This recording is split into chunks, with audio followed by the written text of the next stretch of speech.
Okay, we're going to talk today a little bit about what's going on with impeachment, how the process works, and also how the Democrats appear to be falling apart over it. A similar process is happening in Britain, although due to a different topic over there, it's Brexit, but the Labour Party is split pretty bad over Brexit.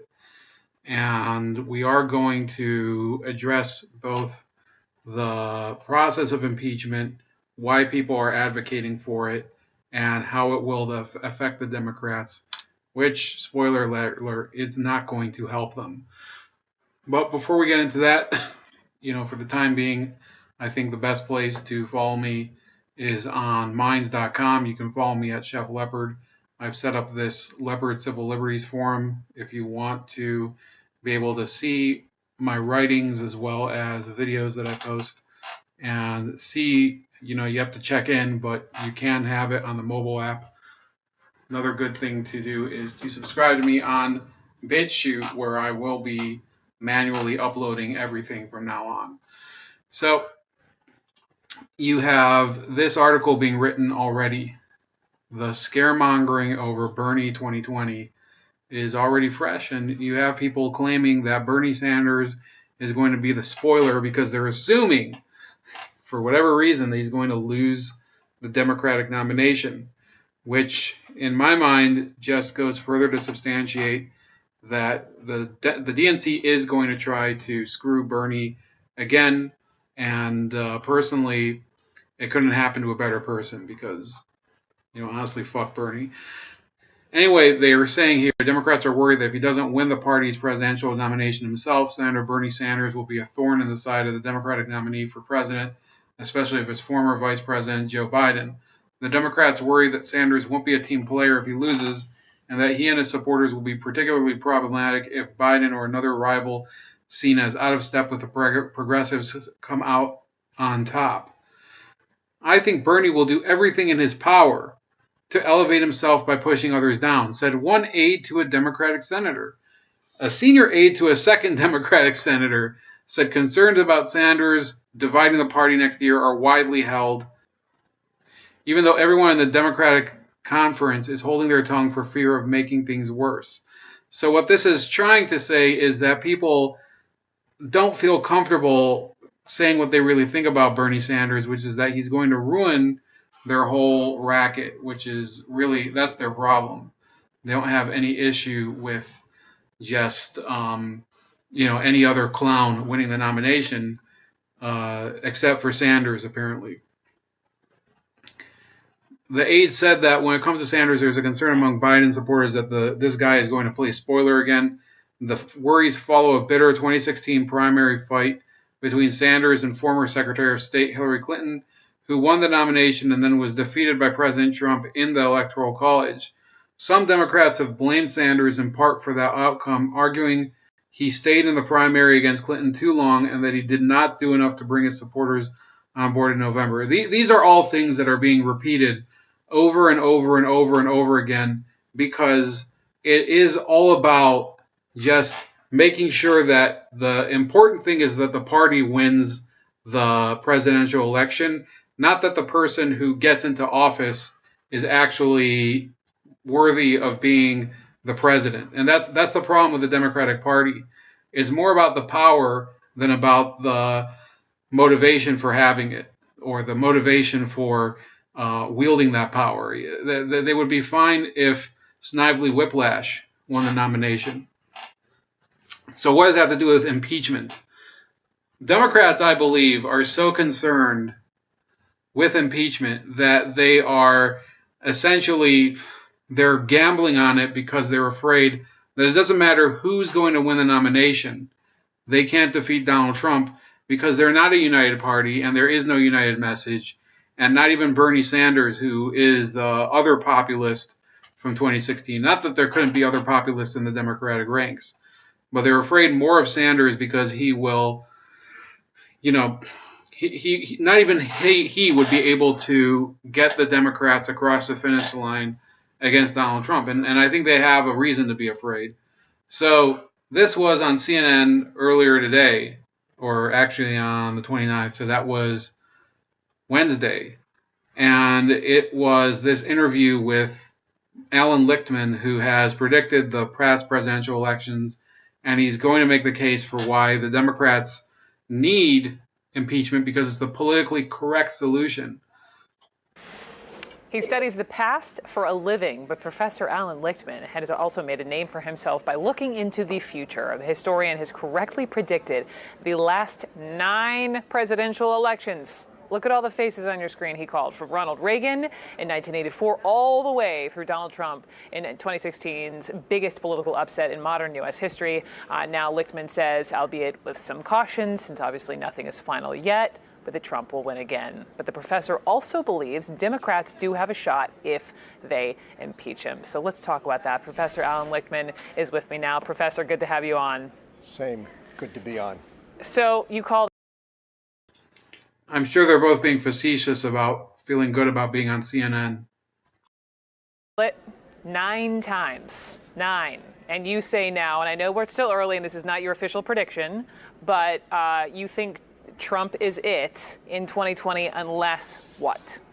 Unless the Democrats grow a spine and do their constitutional duty and move into an impeachment inquiry, and I think the evidence will show ultimately an impeachment. It's a false dichotomy to say Democrats have a choice between doing what is right and what is constitutional and what is politically right. Impeachment is also politically right. Right now, based on my system, there has to be 6 negative factors against the party holding the White House, the Trump party, to predict their defeat. They're down only 3. But an impeachment would nail down the scandal key, a 4th key.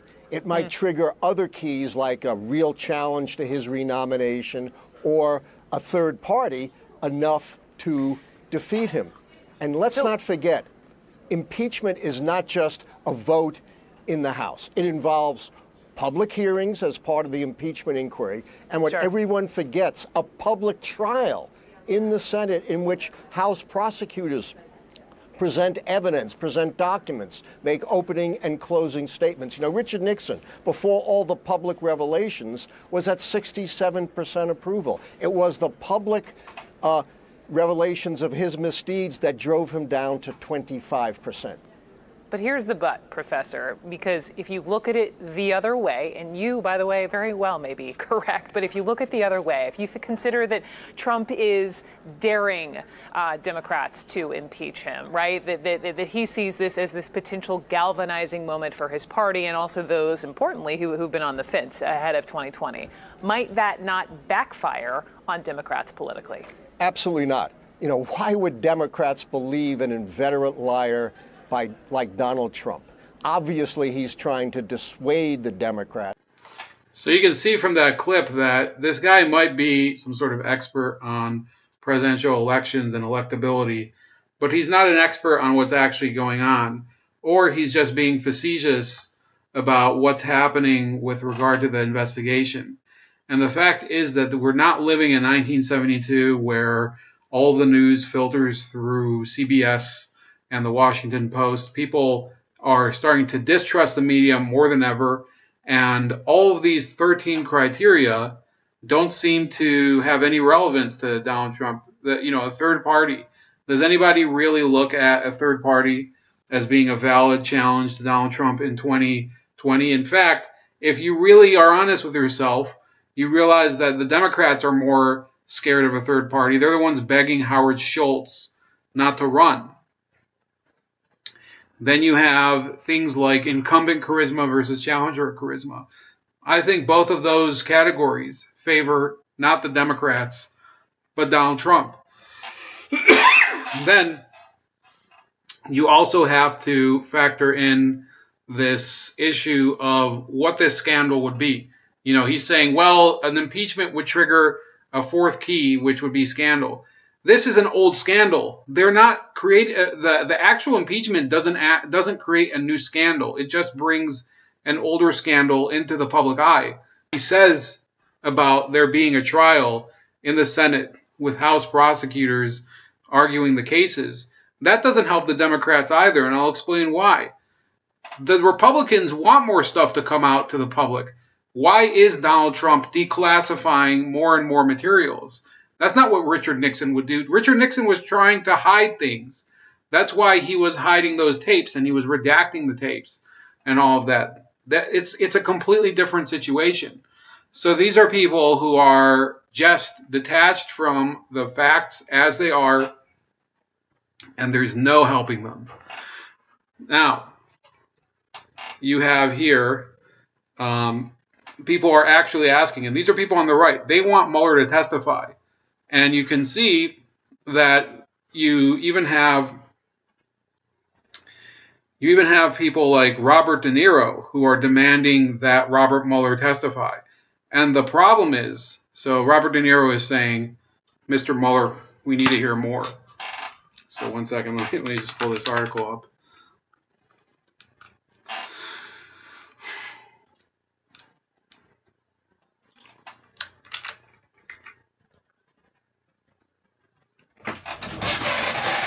So De Niro is saying, you said that your investigation's work speaks for itself. It doesn't. So this is De Niro playing Robert Mueller, which is, I didn't even know that. That shows how popular Saturday Night Live is, that nobody even, I doubt most people even know that De Niro has been playing Bob Mueller. But the fact is that he says there's a level of satire directed at the current administration. To be fair, not everyone appreciates the humor. The president has tweeted there's nothing funny about tired Saturday Night Live, and that's very unfair and should be looked into, even tested in courts, and that this is the real collusion. The what or with whom the show would be colluding is unclear. But then I don't have to tell you about problems with the term collusion. You barely mention the word in your report, and then only to explain why you're not using it. That could be a punchline on Saturday Night Live. As I prepared for my role on the show, I got to know you a lot better. I read about your lifetime devotion to public service and your respect for the rule of law. I watched how you preside over the special counsel's office, apparently without a single leak, and you never wavered, even in the face of regular vicious attacks from the president and his surrogates. While I and so many Americans have admired your quiet confidence, dignified response in ignoring that assault, it allowed the administration to use its own voice to control the narrative, and those voices are so loud and so persistent that they beat even reasonable people in a submission. The loudest, most persistent voice belongs to the president himself. And under most circumstances, we want to believe our president. So then he says here, but the country needs to hear your voice, your actual voice, and not just because you don't want them to think that your actual voice sounds like Robert De Niro reading from cue cards, but because this is the report your country asked you to do, and now you must give it authority and clarity without, if I may use the term, obstruction. We've learned our lesson about what can happen to the perception of your work when interpreted in rabid tweets by the president, dissected by pundits all over the map, trumpeted in bizarre terms by the president's absurd personal lawyer, and distorted by the attorney general. And if, in fact, you have nothing further to say about the investigation for your public testimony, you could just read the report in response to questions from members of Congress. Your life has been a shining example of bravely and selflessly doing things for the good of our country. I urge you to leave your comfort zone and do that again. You're the voice of the Mueller report. Let the country hear that voice. With great respect, Robert De Niro. So you're calling on Mueller to come testify. And that's what people were predicting not long ago. And it's coming true.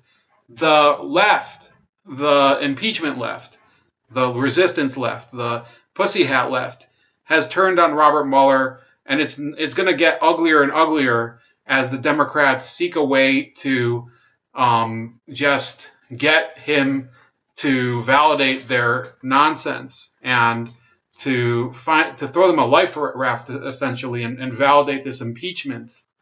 It says here, after 2 years of investigation, Robert Mueller on Wednesday gave his first public statement since the inception of the special counsel's office. Mueller's remarks, which lasted less than 10 minutes and entertained no questions, offered no substantive new information apart from the announcement that the office was formally closing and that Mueller would be resigning from the Justice Department. The statement was carefully designed to give the mainstream media and Democrats in Congress an excuse to continue calling for an investigation and potential impeachment of the president. It also let Mueller portray himself as an unbiased and objective public servant, merely stating, quote, the facts. Consider the following few lines from Mueller's statement. in which he reiterates that the special counsel's office would have stated that President Trump did not commit a crime if they had confidence the president clearly did not commit a crime.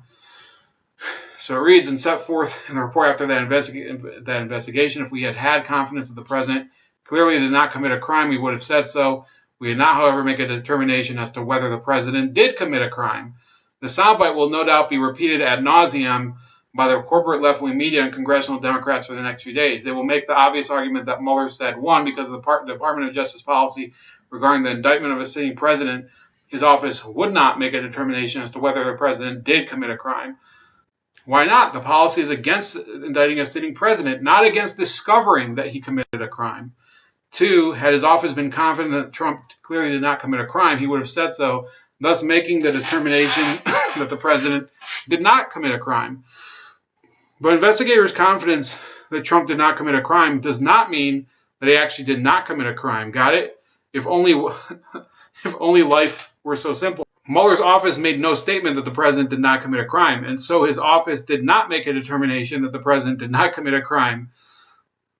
Four, therefore, Mueller has confidence that the president might have committed a crime, but cannot make the necessary indictments because his office cannot make a determination as to whether the president did commit a crime. Five, and because the Constitution requires a process other than the criminal justice system to formally accuse a sitting president of wrongdoing, the other branches of government should use political processes such as asking Jerry Nadler to punish the wrongdoing of the president. But Mueller's argument is based on the faulty assumption that the special counsel's confidence is the same as its determinations.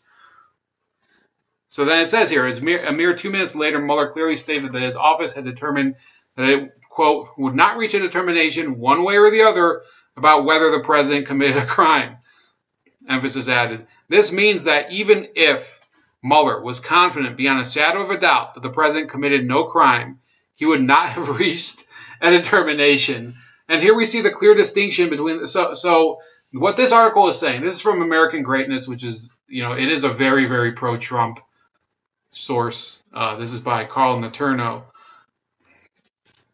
But it makes a key point, which is that Mueller basically said, well, we're not going to say whether he committed a crime or did not commit a crime, and even if we knew, we wouldn't tell you. So then why are you even investigating, and why even make the report? So Mueller's basic purpose this entire time, based on the text of his statement on Wednesday, was that he was trying to spend 2 years wasting all that money and barely saying anything to the public, and all of that in order to return no answer and let people know nothing about what actually happened.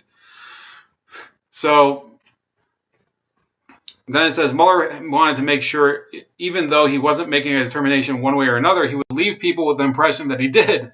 And so the Mueller report makes the same distinction clear while offering the same conflation. Here it goes. Traditional prosecution or declination decision entails a binary determination to initiate or decline a prosecution, but we determined not to make a traditional prosecutorial judgment, i.e. a binary determination. If we had confidence after a thorough investigation of the facts that the president clearly did not commit obstruction of justice, we would so state.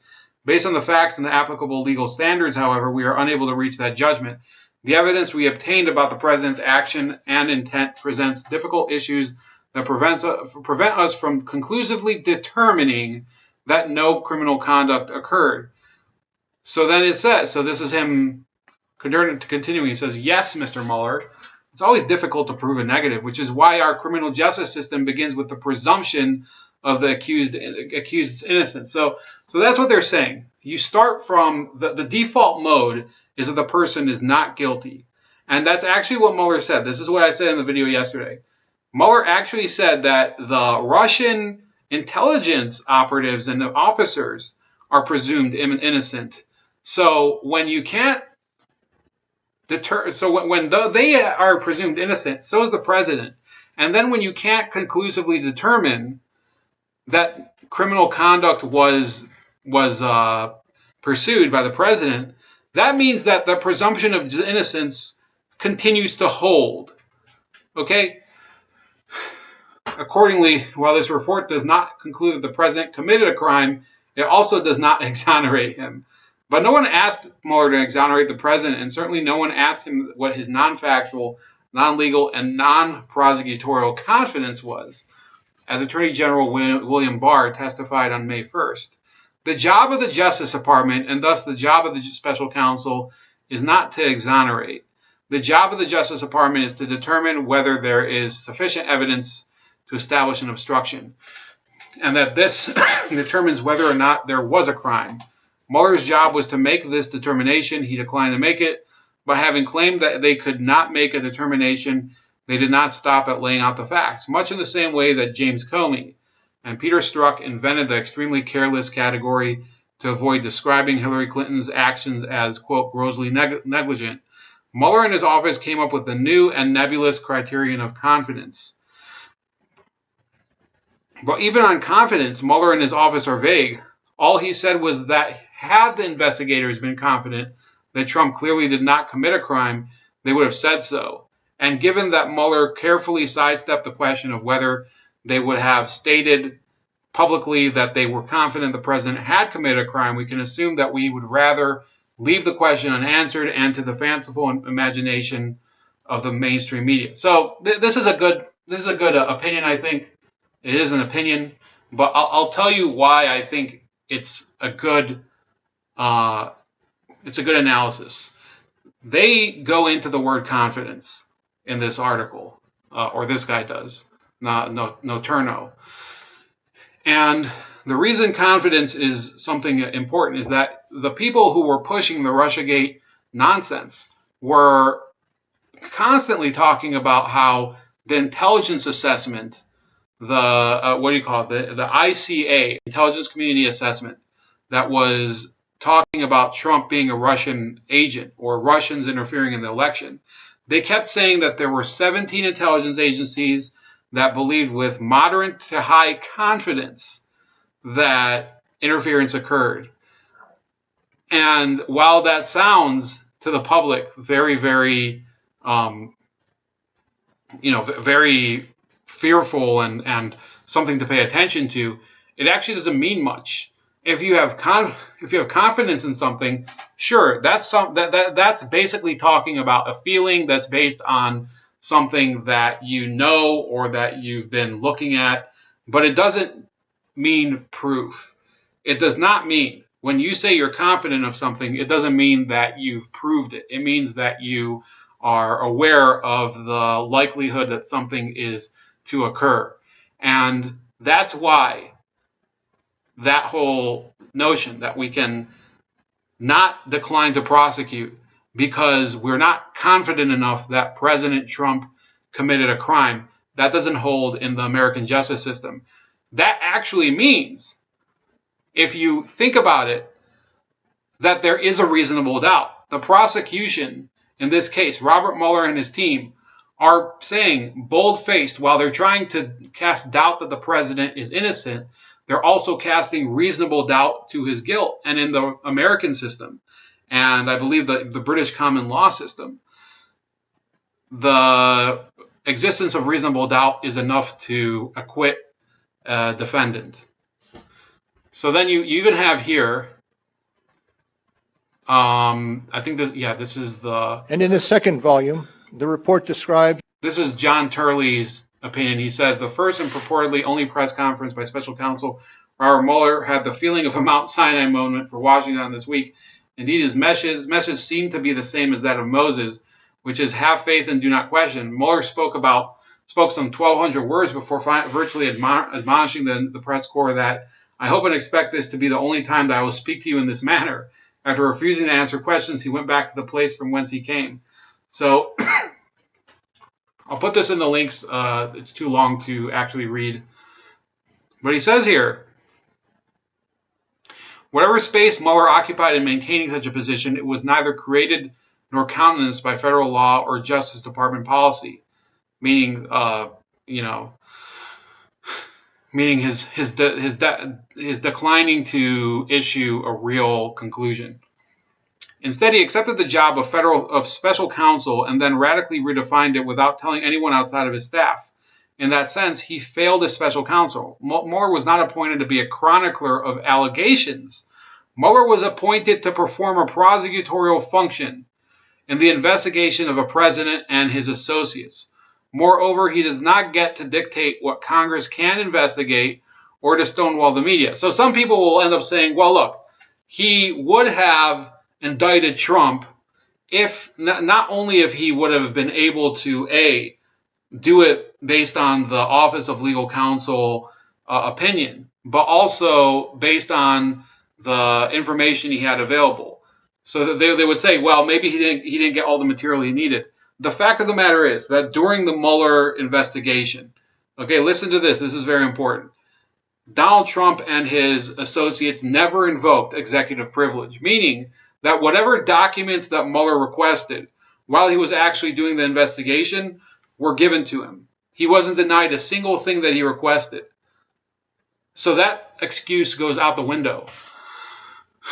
Mueller does not get to dictate what Congress can investigate or to stonewall the media. I agree with Mueller on his hope and expectation that this will be the only time that I will speak to you in this manner. Next time, I hope and expect Mueller will finally address the growing questions about his investigation. So Jonathan Turley, and this is, thank God we live in a country where there still are some people who can be a liberal and still hang on to the principles of presumption of innocence. Jonathan Turley is one of the more well-known liberal constitutional law professors, and he is, he's a civil libertarian, and he has staunchly defended the presumption of innocence, not just for Donald Trump, but other defendants in this current era of hunting people down and declaring them guilty before trial.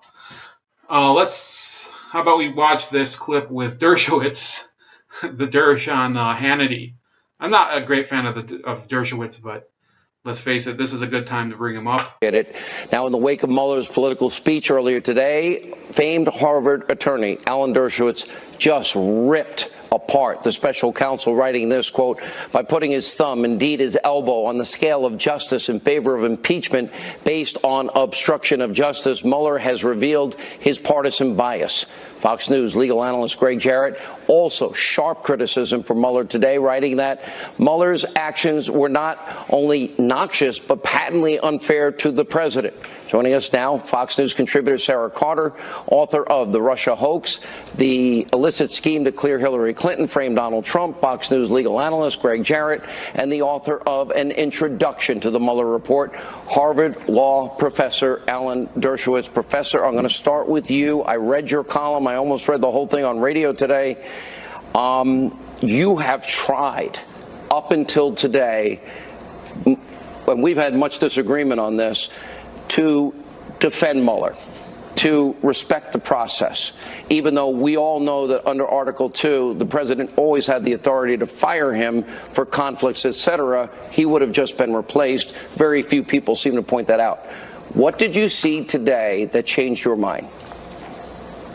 What I saw today was him putting his thumb, his elbow on the scale when he said, quote, if we had had confidence that the president clearly did not commit a crime, we would have said so. That was absolutely inappropriate for him to say. It was worse than anything that Comey said when he exonerated Hillary Clinton and then said, but she engaged in extremely careless conduct. Everybody condemned that. This is much. So I want to state something very clear here. Yes, Dershowitz was a Hillary Clinton supporter. He's a lifelong Democrat, still a Democrat, a liberal, pro-choice, everything. None of his positions are doctrinaire conservative. I don't know about his economic positions. I'd assume they're not as big of a deal as his social liberal issues. But the important part is that Dershowitz's whole field is criminal law as a defense attorney. And as such, obviously he's going to always stick to the side of the defendant and defend the defendant's right to a fair trial and oppose prosecutorial overreach. So yes, there's a bias in here, but it's a professional bias. It's not a bias based on political leaning. In fact, if anything, his political leaning would be against Donald Trump. much worse. And it does show that he had a motive to help the Democrats here. There's no other possible motive why he would have gone out of his way to say that. He could have easily said the opposite. If we had confidence that the president didn't commit a crime, we would have said it. If we had confidence that he committed a crime, we would have said it. But no, he emphasized only the possibility the president might have committed a crime. That went well beyond his authority as special counsel.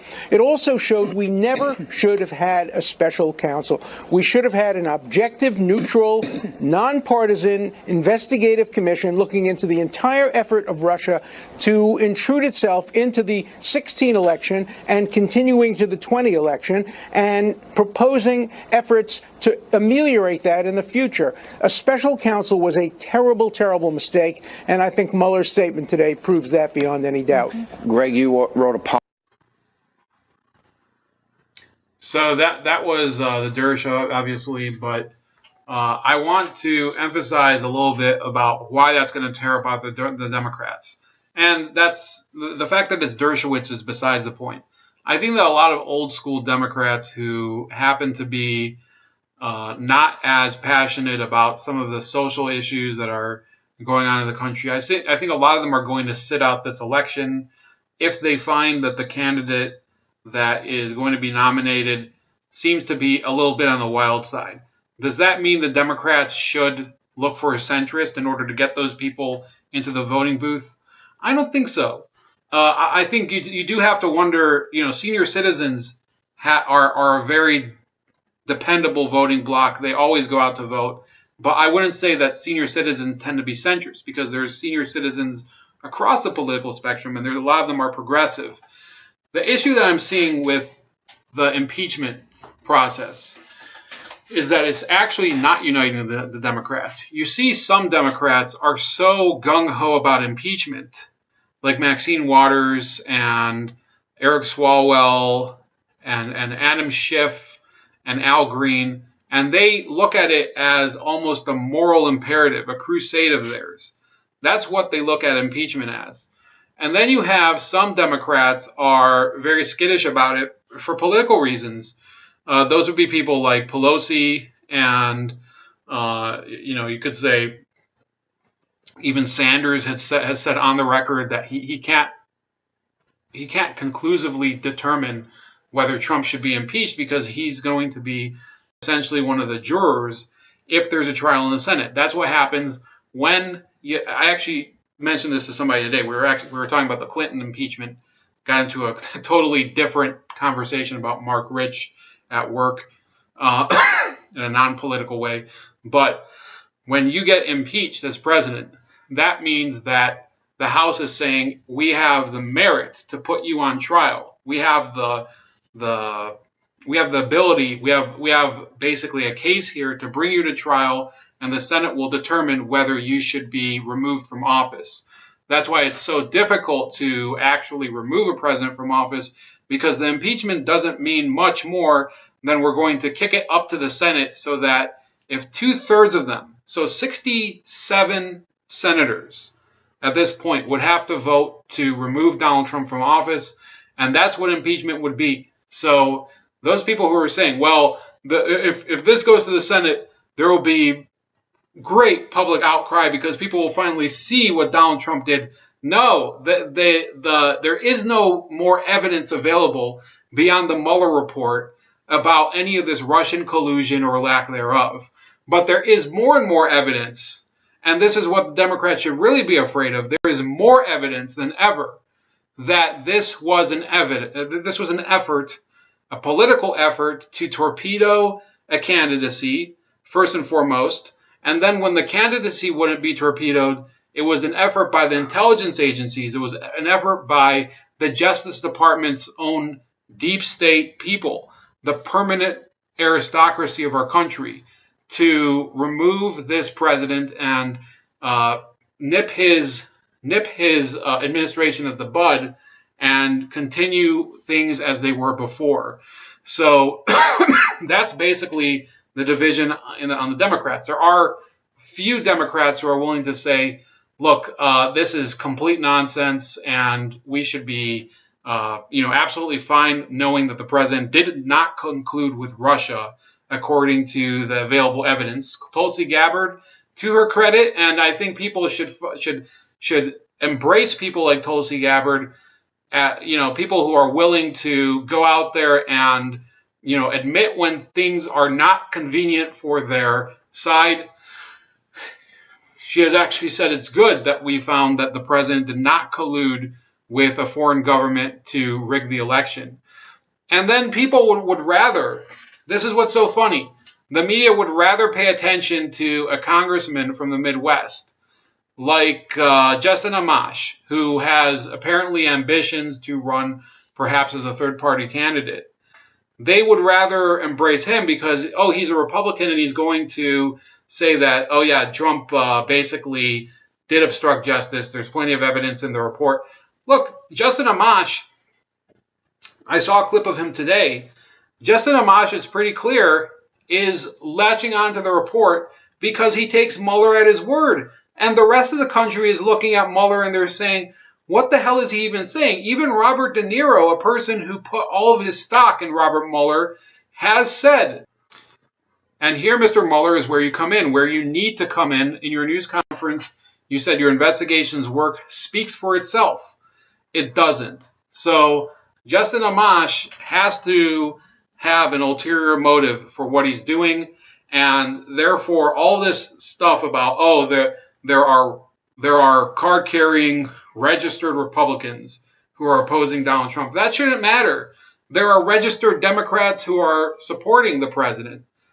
You have Jonathan Turley. You not supporting him because of his policies, but supporting his innocence and the lack of proven guilt. People like Jonathan Turley and Alan Dershowitz, who are constitutional lawyers and people who have spent their entire lives talking about civil liberties.